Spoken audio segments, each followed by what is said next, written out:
Can AI rank Batman movies? And is it a good idea? Hi, and welcome to Real 35. If you're new, we discuss everything movie related. And if you're not, welcome back. Today, we're diving into the world of Batman. And my initial idea for this video was I was going to do a ranking from least favorite to favorite movie. And then I decided, hey, let me mix it up a little bit, try something new. Don't worry, I'm not going to do this all the time, but using AI and seeing what it thinks of Batman and what it would rank it, or which movie will rank least favorite to favorite. So join me as we discover this, because it is quite interesting, and stick around for the end because in the conclusion I discover something really quite interesting. In at number 12, it has Batman and Robin from 1997. This movie tried to channel the 1960s vibe but ended up in meme territory. Audiences weren't thrilled, critics weren't kind. That said, it gained a weird cult status of being so bad it's fun. Okay, so I put a little bit higher on my list, and maybe that's because I have a little bit more of a personal attachment to the movie. But it's not really that far off with what it said about the movie. Critics did give it a bit of grief, and it was, yeah, I can't argue with what it said. So, yeah, interesting so far. Let's move on. In at number 11, we have Batman the Movie, 1966. Adam West and Burt Ward brought the TV antics to the big screen, complete with exploding sharks and villains uniting in goofy glory. While it's a nostalgic favorite for some, it's hard to compare the light-hearted romp to today's darker, grittier Batman. Yeah, I actually 100% agree. And to be honest, yes, I think a lot of people put this more higher up on their list in regards to respectfulness, because it is like a classic, and it's got Adam West in that in as well. But we this is the cool thing about AI. It doesn't have that kind of personal sentiment. It's giving it to you as it is. And in the time, the 1966 version was amazing, I'm sure, but time has moved on. And if you recreated that movie piece by piece with modern actors, but exactly the same kind of script and everything, it would be a failure. So yeah, we have moved on in time. So it's nice to have a nostalgic, sentiment towards some movies, but yeah, you can't rank them high up. So yeah, I agree. And it's not in the same place in my list, but you'll see at the end. So in at number 10, it put down Batman Forever. Batman Forever brought us Jim Carrey's Hyper Riddler and Tommy Lee Jones's Two-Face in a neon-lit Gotham. Val Kilmer's Batman wasn't terrible, but the tonal shift from Tim Burton's dark films confused audiences. Critics were split, but fans still debate whether this one is underrated or just mid. And I get it. Again, I can't argue with what AI said about it. Yeah, this is interesting. This list is actually pretty good. Okay, so let's quickly move on to number 9, Batman and Superman, Dawn of Justice.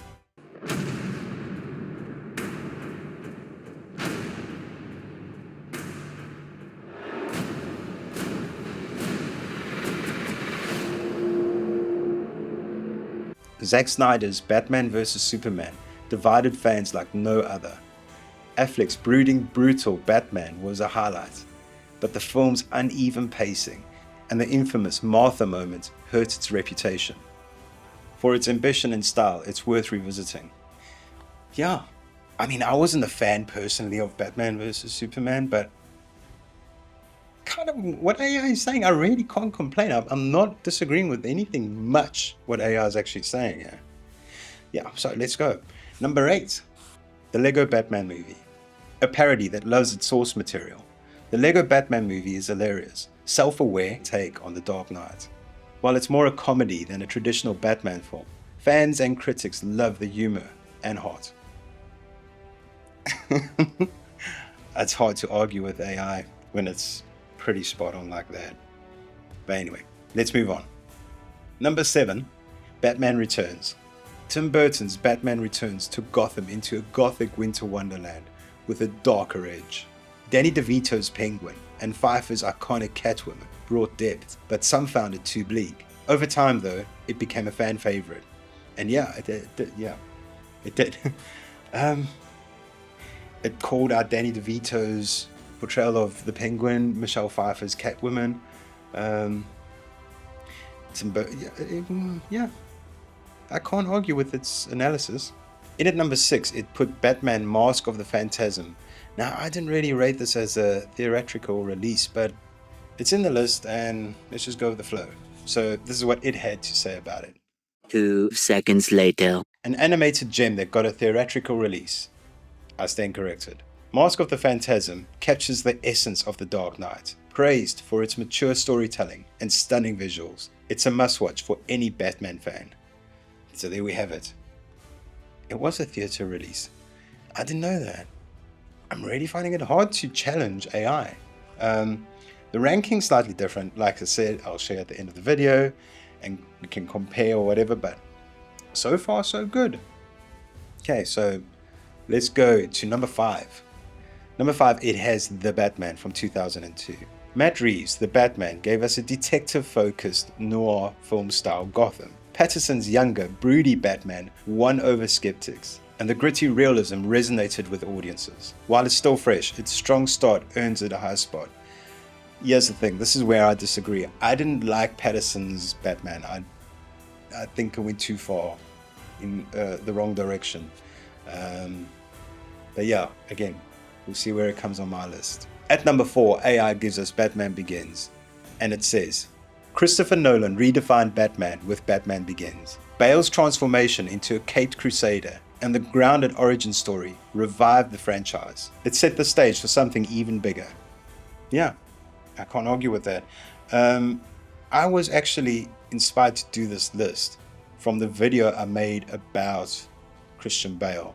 So if you want to go and watch that, I think I put the link up in the corner now. I don't know which side it is. But yeah, it's up there. So go have a look at that if you're interested. But moving on, in at number 3, we have 1989's Batman. Tim Burton's Batman brought the Dark Knight back into mainstream. Michael Keaton's performance and Jack Nicholson's unforgettable Joker made this a game changer for superhero films. Yeah. Again, I can't argue with what it says. It's pretty spot on with this analysis. So let's just move on to number 2. It puts down The Dark Knight Rises.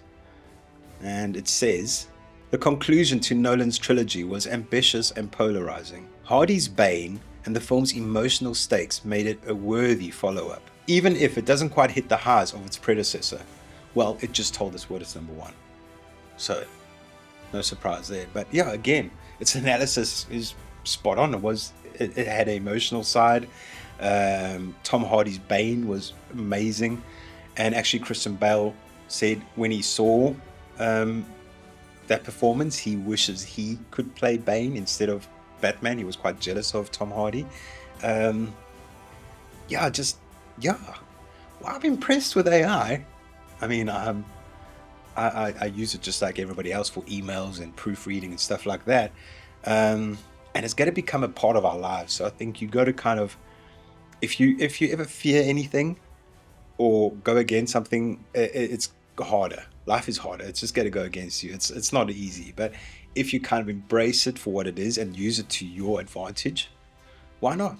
But anyway, let's move on to number 1 that already told us what it is. But, and it's The Dark Knight. Surprise, surprise. But yeah, let's see what it says. This is the gold standard for many. Heath Ledger's Joker redefined villains, and the film's themes of chaos and morality elevated beyond a comic book movie. Yeah, well, it summed it up perfectly. So, in closing, here is AI's list, and here is my list. Some of those movies changed position, but when I asked AI, I asked it specifically to ask me questions, if it had any. And one of the questions it asked, it said, how do I want it to put this list? What do I want it as a critic? Do I want it from a fan's point of view? So I said, give me a mix. Give me 50% as a critic, a film critic, and 50% as a fan. And where certain films moved in the list because of my personal experience, my personal connection to that film. It didn't have that opinion. So it based everything on 50% what a critic thought and 50 and amalgamated that into what is actually the perfect list. And it's quite scary but exciting that it gave that list without any bias, without any personal experience, and it looked at it from a perspective that not many humans can. So as much as I respect it, I still think you do need a bit of a personal touch, and AI can never replace that. But it was pretty impressive. But honestly, tell me what you think. And please, if you did like this video, like, subscribe, and hit that bell icon. It helps me to develop further and make more videos for you. Until next time, enjoy the movies.